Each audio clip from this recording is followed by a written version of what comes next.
Bismillah, Assalamualaikum warahmatullahi wabarakatuh.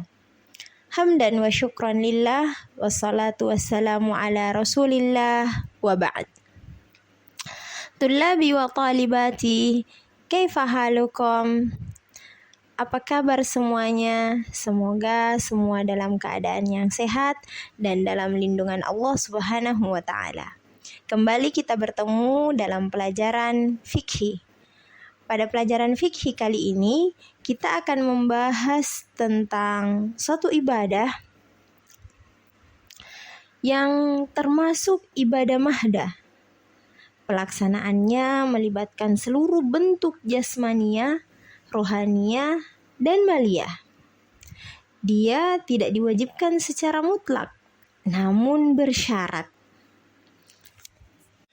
Dia merupakan bagian integral atau penyempurna bagi kehidupan seorang muslim.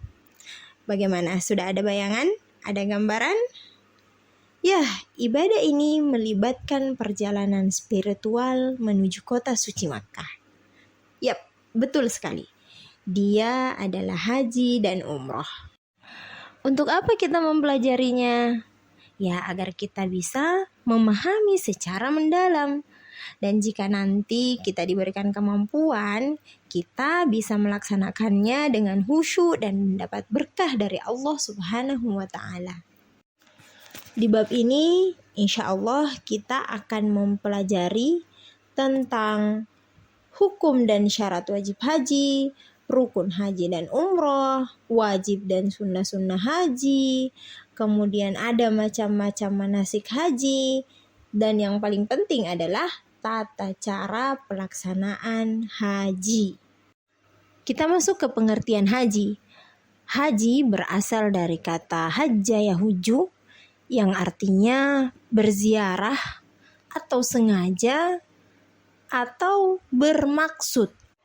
Sedangkan secara istilah, ulama mendefinisikan yaitu sengaja berkunjung ke Baitullah untuk melaksanakan beberapa rangkaian kegiatan ibadah haji yang telah ditentukan dengan syarat dan waktu tertentu. Yang perlu kita garis bawahi di sini adalah syarat dan waktu tertentu. Karena ibadah haji ini termasuk ibadah mahdhah, maka pelaksanaannya sudah ditetapkan oleh syariat. Kita tinggal mengikuti apa yang telah dicontohkan oleh Nabi Shallallahu Alaihi Wasallam, baik berupa tata caranya ataupun waktunya sudah ditetapkan. Hukum haji. Hukum haji adalah wajib ain, yaitu wajib bagi setiap individu sekali seumur hidup bagi yang mukallaf dan mampu melaksanakannya. Ya, perlu digarisbawahi lagi, mampu melaksanakannya. Olehnya itu, tadi di awal pembahasan kita mengatakan bahwasanya dia tidak diwajibkan secara mutlak, tetapi bersyarat. Syaratnya adalah mampu melaksanakannya baik dari segi fisik ataupun dari segi harta. Allah Subhanahu wa ta'ala berfirman, walillahi 'alan nasi hijjul baiti man istata'a ilaihi sabila. Ya, maksud ayat ini adalah kewajiban berhaji itu bagi orang-orang yang sanggup melaksanakannya. Hukum wajibnya hanya sekali seumur hidup, dan jika lebih dari satu, maka hukumnya sudah menjadi sunnah. Adapun syarat-syarat haji, yang pertama adalah beragama Islam. Jadi kalau dia tidak beragama Islam dan melaksanakan haji, maka hajinya sia-sia atau tidak sah. Syarat yang kedua adalah baligh. Baligh artinya dewasa. Jadi anak kecil hajinya tidak dihitung atau belum dianggap sebagai mukallaf, belum dibebankan. Jadi kalau ada anak kecil yang masih berumur 3 tahun kemudian naik haji, maka dia harus mengulang hajinya ketika dia sudah dewasa. Dan kemudian berakal sehat. Jadi kalau misalnya dia tidak sehat akalnya atau ODGJ ya, maka hajinya juga tidak sah.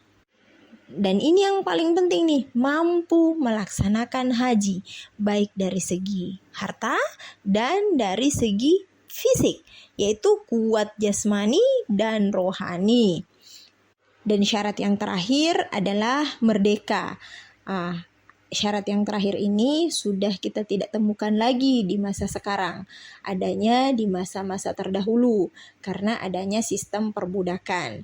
Alhamdulillah, biiznillah, sistem perbudakan sekarang sudah tidak ada karena tanpa sengaja atau secara tidak sengaja sistem perbudakan di muka bumi ini terhapus dengan banyaknya kafarah atau denda-denda pelanggaran itu kebanyakan memerdekakan budak. Ya, sampai sini pembahasan kita untuk kali ini. Insya Allah kita akan membahas lebih lanjut di pertemuan berikutnya. Sampai jumpa di Haji dan Umroh bagian kedua.